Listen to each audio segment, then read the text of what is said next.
Bismillahirrahmanirrahim. Assalamualaikum warahmatullahi wabarakatuh. Perkenalkan, nama saya Farizal Hakim, selaku mahasiswa Universitas Darunajaya, Prodi HKI Hukum Keluarga Islam. Di sini saya ingin membawakan sebuah judul materi yang berjudul Hukum Islam Membentuk Kehidupan. Ya, di sini saya bersama dengan teman saya Syahrila Al-Hadi yang kita membawakan judul tersebut dari pelajaran Sosiologi Hukum Islam yang diampu oleh dosen Bapak Muhammad Sofyan Munawar. Baik, saya mulai. Bismillahirrahmanirrahim. Hukum Islam membentuk kehidupan. Hukum Islam adalah sistem nilai yang membentuk aspek kehidupan umat Islam.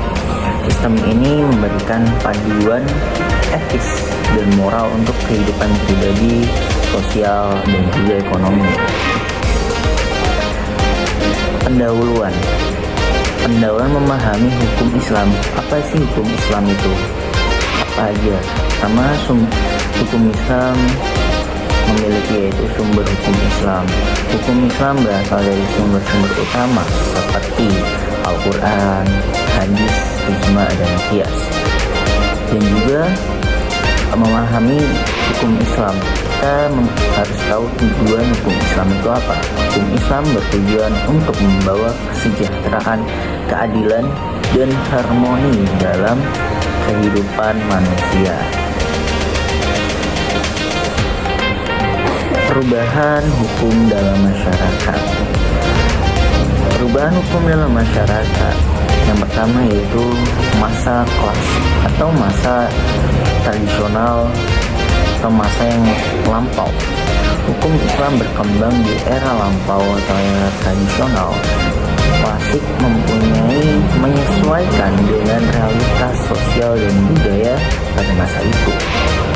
Yang kedua ada hukum Islam dalam masyarakat modern.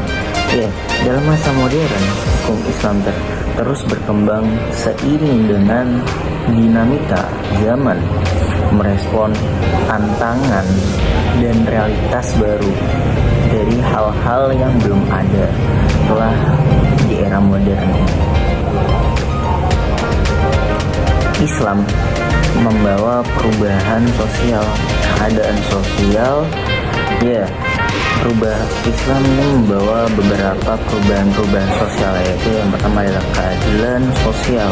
Keadilan sosial, hukum Islam menekankan keadilan sosial melindungi hak individu dan menjamin kesejahteraan bersama. Moral dan etika salah satu adalah perubahan sosial juga dalam Islam.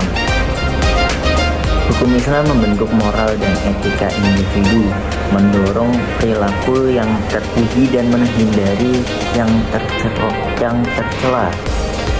Selanjutnya ada Islam membawa perubahan sosial dalam kehidupan harmonis.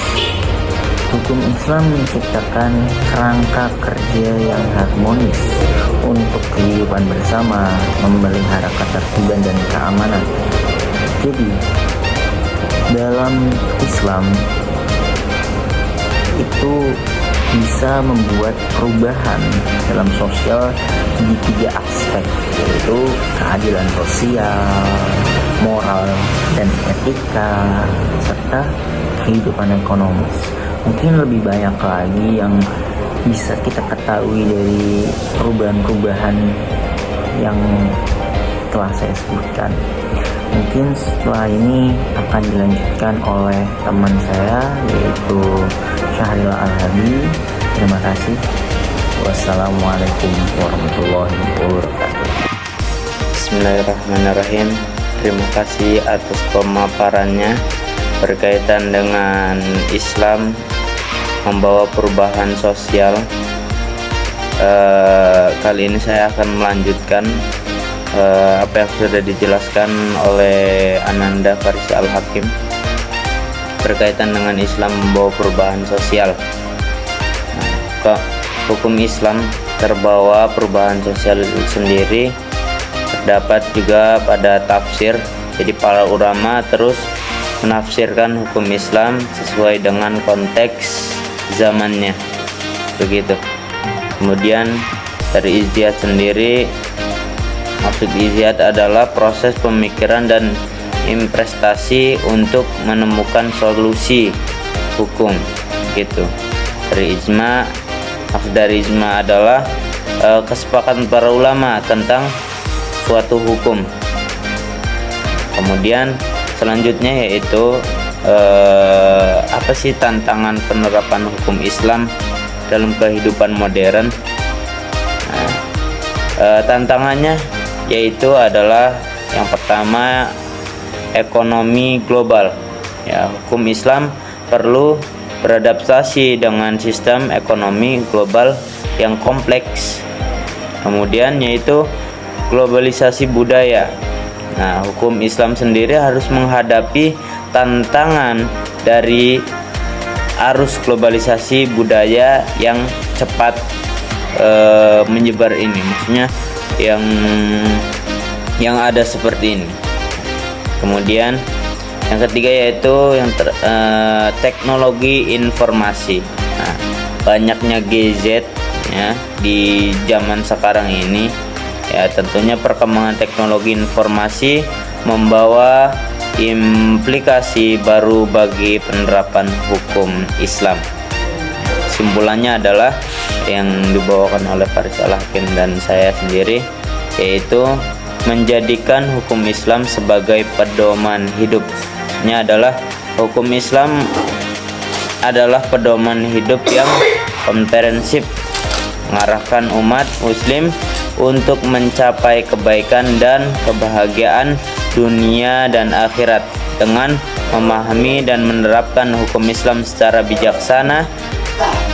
Nah, kita juga bisa membangun kehidupan yang bermakna dan penuh rahmat. Mungkin itu saja pemaparan kali ini. Syukran, terima kasih. Wassalamualaikum warahmatullahi wabarakatuh.